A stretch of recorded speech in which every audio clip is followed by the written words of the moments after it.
Hello friends, आज हम करेंगे हमारी आर्टिकल सीरीज की 8th क्लास, जिसमें हम देखेंगे कुछ इंटरेस्टिंग आर्टिकल्स। नेक्स्ट आर्टिकल रहेगा हमारा आर्टिकल नंबर 79, जिसमें दिया संसद का उल्लेख।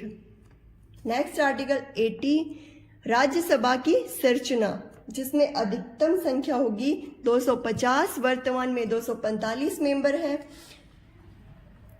12 जो राष्ट्रपति द्वारा मनोनीत किए जाते हैं वो होते हैं साहित्य, विज्ञान, कला, समाज सेवी, विशेष ज्ञान या व्यवहारिक अनुभव वाले। राज्यसभा की सीटों का बंटवारा जो कि अनुसूची 4 में दिया गया है। ये थे हमारे आर्टिकल नंबर 81। इसमें बताया है लोकसभा की संरचना। आगे इसमें बताया 550 से अधिक सदस्य निर्वाचित नहीं होंगे, और दूसरा है कि 20 से अधिक सदस्य केंद्र शासित प्रदेशों का प्रतिनिधित्व नहीं करेंगे। नेक्स्ट आर्टिकल नंबर 82, संसद प्रत्येक जनगणना के बाद एक परिसीमन अधिनियम लागू करती है जो राष्ट्रपति द्वारा नियुक्त किया जाता है। अब ये परिसीमन क्या होता है? परिसीमन एक आयोग बनता है जिसमें कि मुख्य चुनाव आयुक्त इसके पदेन सदस्य होते हैं, और दूसरा उच्चतम न्यायालय, उच्च न्यायालय के अवकाश प्राप्त न्यायाधीश होते हैं, जो करते क्या है, लोकसभा विधानसभा के क्षेत्रों को निर्धारित करते हैं, और ये हर जनगणना के बाद बनाया जाता है। नेक्स्ट आर्टिकल, एक बात और, अगर आपको वीडियो क्लियर नहीं दिख रही है तो प्लीज जाके यूट्यूब सेटिंग से क्वालिटी इंक्रीज कर लीजिए प्लीज।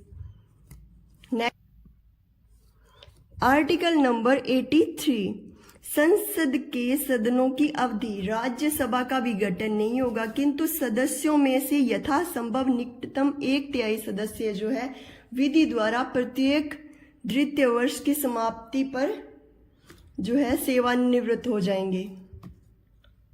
नेक्स्ट है लोकसभा यदि पहले ही विघटित नहीं कर दी जाती तो लोकसभा का कार्यकाल प्रथम अधिवेशन के लिए नियत तारीख से नेक्स्ट 5 वर्ष तक बनी रहेगी। आपात की स्थिति अगर बन जाए तो संसद विधि बनाकर इसकी अवधि बढ़ा सकती है, और एक बार में 1 साल तक ही इसकी अवधि बढ़ाई जा सकती है।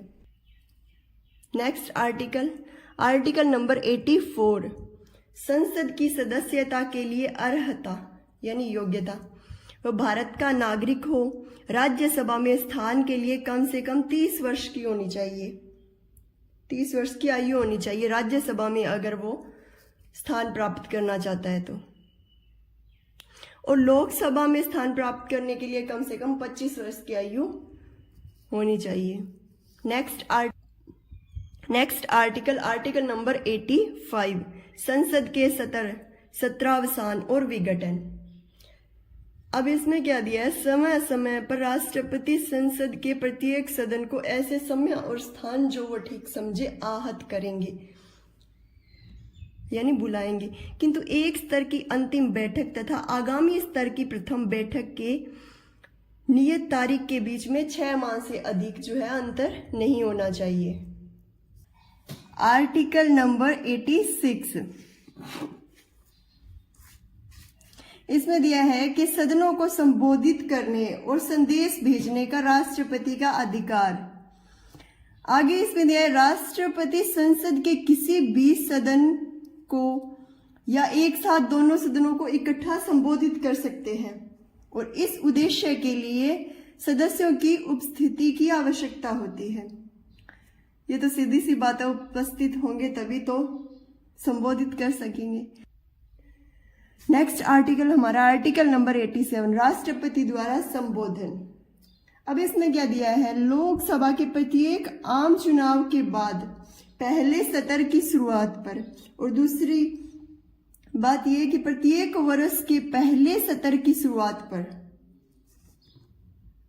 राष्ट्रपति संसद के दोनों सदनों को एक साथ संबोधित करेंगे और इसके आह्वान के कारणों के बारे में सूचित करेंगे। अब इसमें क्या चर्चा होती है कि लास्ट ईयर जो पिछले साल की कार्रवाइयों की चर्चा होती है, नेक्स्ट ईयर के लक्ष्यों के बारे में चर्चा होती है, और देश की चुनौतियों के बारे में चर्चा होती है।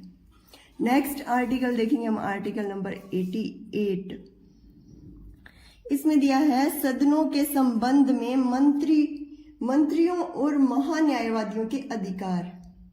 भारत के प्रत्येक मंत्री अटॉर्नी जनरल को किसी भी सदनों की संयुक्त बैठक और संसद की किसी भी समिति में बोलने का अधिकार तो है और कार्रवाई में भाग लेने का भी अधिकार है, लेकिन वो वोट देने के हकदार नहीं होते। नेक्स्ट आर्टिकल देखेंगे हम, आर्टिकल नंबर 89, जिसमें दिया है कि भारत का उप राष्ट्रपति राज्यसभा का पदेन अध्यक्ष होंगे। नेक्स्ट आर्टिकल देखेंगे हम, आर्टिकल नंबर 90। इसमें क्या दिया है, उप सभापति के पद से रिक्त होना यानी पद खाली होने पर त्याग पत्र देना और हटाने का उल्लेख जो आर्टिकल 90 में दिया है। ये थे हमारे आज के कुछ इंटरेस्टिंग आर्टिकल्स। आशा करती हूँ कि वीडियो आपको अच्छी लगी होगी। अगर आपको वीडियो अच्छी लगी है तो लाइक शेयर सब्सक्राइब जरूर करना। मिलते हैं नेक्स्ट वीडियो में। Thanks for watching.